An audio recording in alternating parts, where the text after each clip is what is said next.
Hi guys, welcome to the Butterfly Effect podcast. I'm Liam and I'm joined by Jack. Hey guys. And the topic of today's video is, were the choices in The Devil in Me too harsh?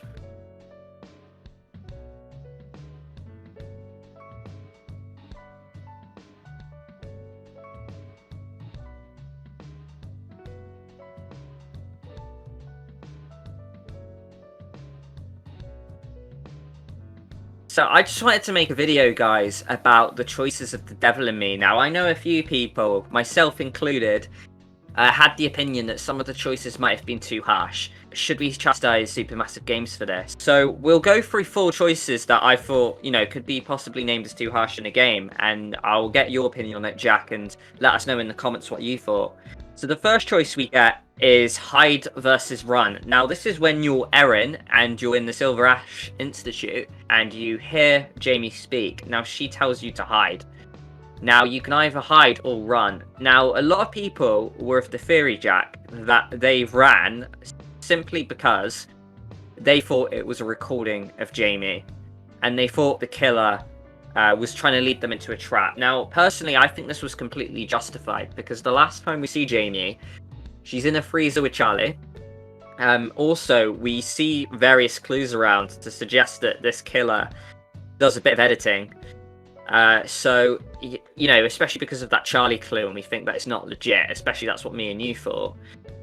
Now, me and you chose to hide. Now, when I hid, I did it, but I regretted it. I was like, oh no, I shouldn't have believed that.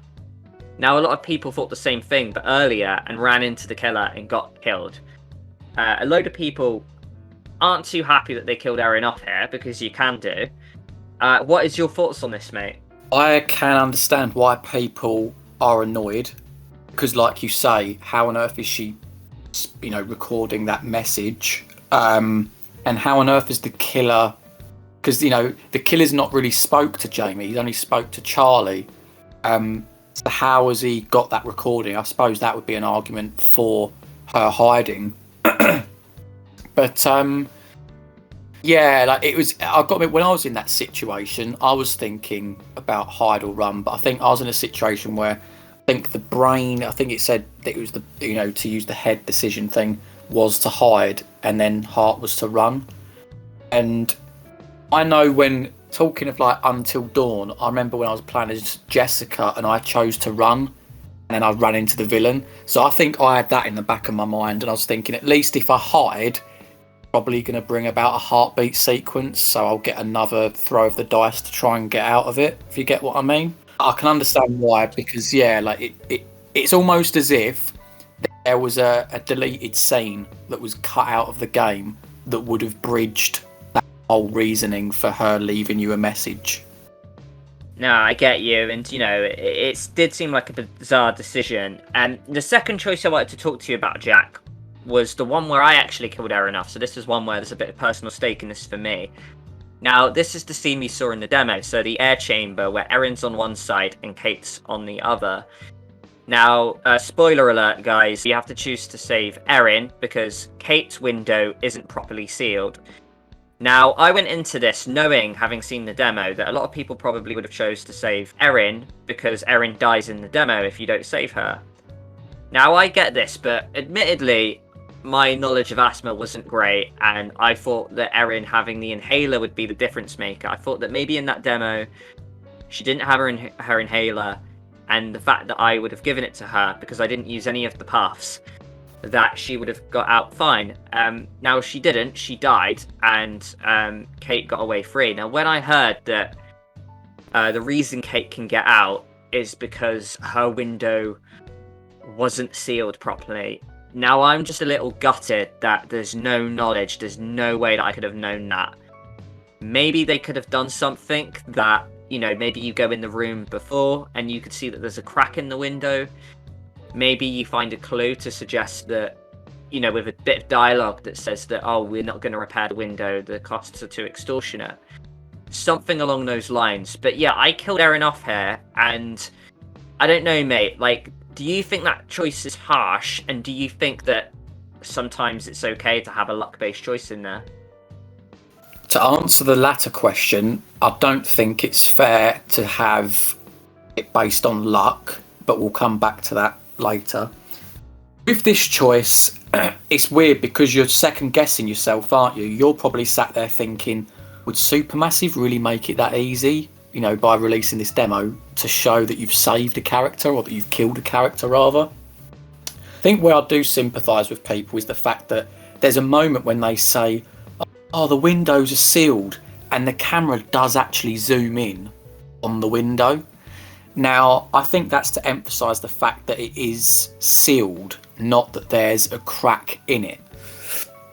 But at the same time, I look at it, the game really does emphasise the fact that Erin's the one that has breathing difficulties because you used the inhaler twice, and that it's probably not the best idea to pull the lever towards her. So I feel like it does sit somewhere in the middle. And yeah, I mean, I naturally went with it because of the whole that she can't, she needs oxygen, she needs to expand her airways. I feel like it might have been like a guilty thing of overthinking it if you went to go to save Kate. Yeah, maybe a little unfair. Maybe, there was something I missed there, and maybe I should have gone for the one with the better lungs and, better kind of throat passageway, I guess, essentially. So, maybe that one is on me. But yeah, there is certainly that thing. We'll move on to the third choice I had, which is the glass wall one. Now, this is one that me and you both fell for.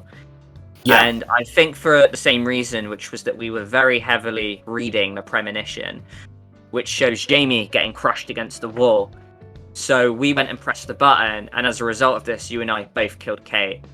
Now, we've both stated that the reason we did this is because the premonition shows that, Jamie dies, we'll push the button, because something's going to happen, right? And I thought maybe, something like that sealed window thing could come about, and then, if anything, I'm extending more time by sending the glass the other way. Yeah, exactly. But it all comes down to the screwdriver, mate. Now, with the screwdriver, it's a bit of an odd one because there's a choice of who you give it to. Now, you and I reckon you similar to me. We gave the screwdriver to Jamie because she was the bait. She was going to be the one with the killer. It made sense to me that she had the weapon. I don't know if you agree with that. 100%, mate. Yeah, so, it gets to this choice, and fair play. Some of you out there have told me that you had it in the back of my mind. The screwdriver is the key here. And if you did, honestly, pat on the back, because, I blanked it out of my mind at this point. I honestly thought, nah, you know what, I just forgot about it. I thought this is for the killer, and when we went in this glass wall situation, I totally forgot about the screwdriver. So I just went and relied on the premonition. Maybe that's on me for following the premonitions too religiously, to the point I've gone and killed a character off. But Jack, I mean, just correct anything I've said there, or comment on anything that you wanted to there, but also let me know, was this choice too harsh? I'm probably going to be very biased here because I did lose a character in this scene. But however, I think that this choice is more harsh than the Kate Erin choice, and I'll tell you why. So at least with the Erin choice, you knew that she had breathing difficulties. So you could have that in your mind before you make the choice.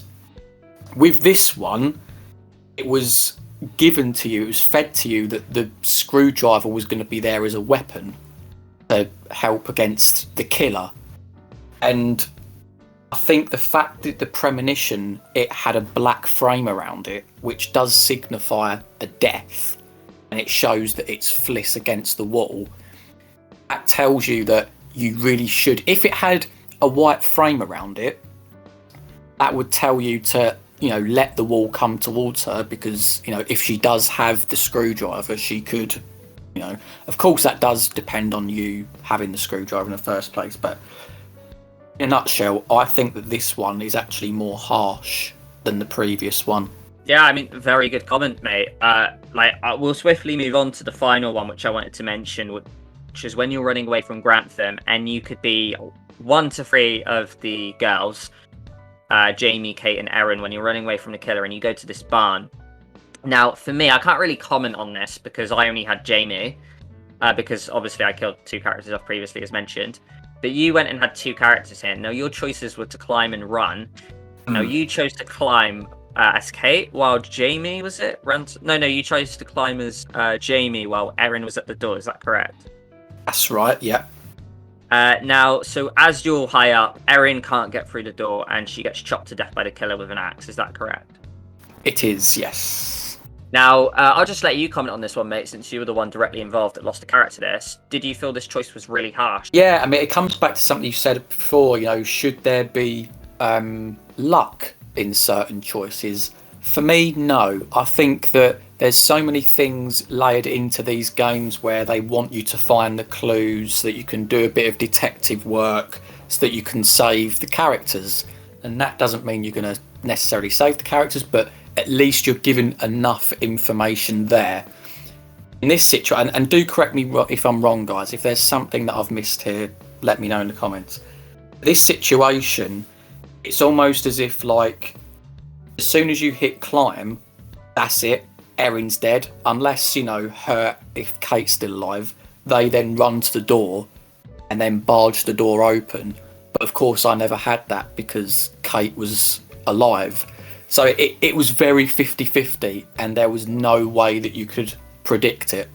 So again, it could sound like I'm so salty and biased because I'm basically saying that the two choices that got my characters killed are flawed.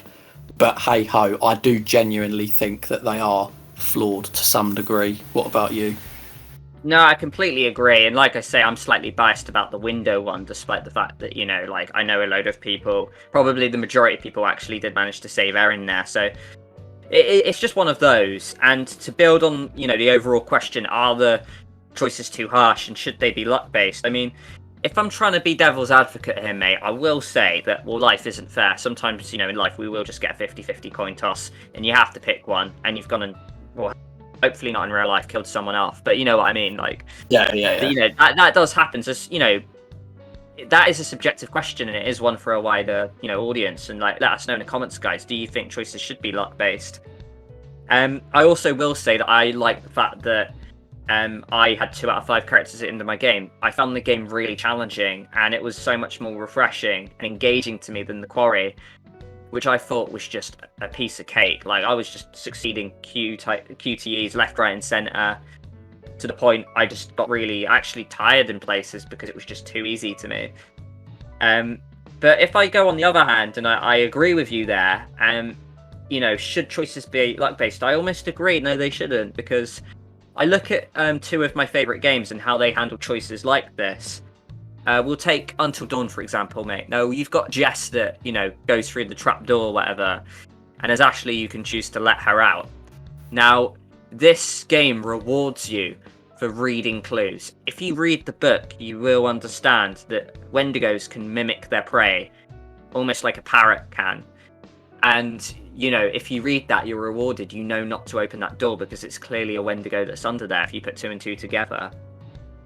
Another game is Life is Strange. There's the really dark episode, the second one, where Kate can jump off the school roof, or the dormitory or whatever. And one of the ways to save her is to choose one of her Bible quotes that she likes. And the only way you can do that is by going in her room and reading the book and seeing the post-it note of the one she kept and the one she crossed out. Now, that is just so niche, but it absolutely rewards you for being forensic looking around. I like what you mentioned. I like a game that rewards you for being a detective. And it felt good in those games when I was able to, on both occasions there, work it out and save a character. When it's a 50-50 coin toss and you get, the wrong end of it, it does feel a little gutting, especially, maybe you might be a trophy hunter out there and you gun in for a perfect playthrough, and it just sucks that a 50-50 choice has got a character killed. Don't know what your comments are on that, mate. Yeah, I mean, to put it another way, it feels cheap, doesn't it? Because, like you say, you're talking about how happy you are, how rewarded you feel by looking at the clues. If take the Josh one, for example, at the end of Until Dawn, if you don't find the book, he then doesn't clock that it's Hannah and his head gets squished, right? You're rewarded for exploring and finding the clues in order to save Josh there. But in this particular situation, you've not got that. And when Erin died, have hit home more than it did, because at least then I could look back and say, that's where I went wrong in order to, to keep her alive. Whereas here, because it's the 50-50 nature of it, it's like, it's a cheap death. I've just lost a character really through no fault of my own. So there'll be people that sit there and say, maybe you should have thought about it, that, 2 people need to barge the door open. No one's going to think like that. It's a single door, it's wood, you could kick it open. So I'm leaning far more to the fact that it shouldn't be luck based, mate, overall. Yeah, last comments. I mean, to back you up on the door one there, mate, where Erin died for you. I mean, I was Jamie solo on my single playthrough, and I chose the door, and she got through just fine. Now, I know Jamie's tougher than Erin, but yeah, like, that does feel a bit kind of hypocritical that I could have done it one person and you couldn't with Erin. So I completely agree. So let us know in the comments, guys. Did you think the Devil in Me choices were too harsh? Did you kill any characters off with a 50-50 that you felt wrongly done by? I find it fascinating. Or please let us know, guys. Are Jack and I just being crybabies? Feel free to tell us that. It's been a really interesting, video, and this is one of the, main thoughts I had with this Devil in Me game. So I'm absolutely fascinated to hear what your thoughts are, guys. Right, brilliant. Well, thank you very much for joining, guys. Let us know again what you thought of this video, and yeah, let us know if there's any other topics you'd like us to discuss that to do with the Devil in Me. Thank you very much for joining, guys, and we'll see you in the next video.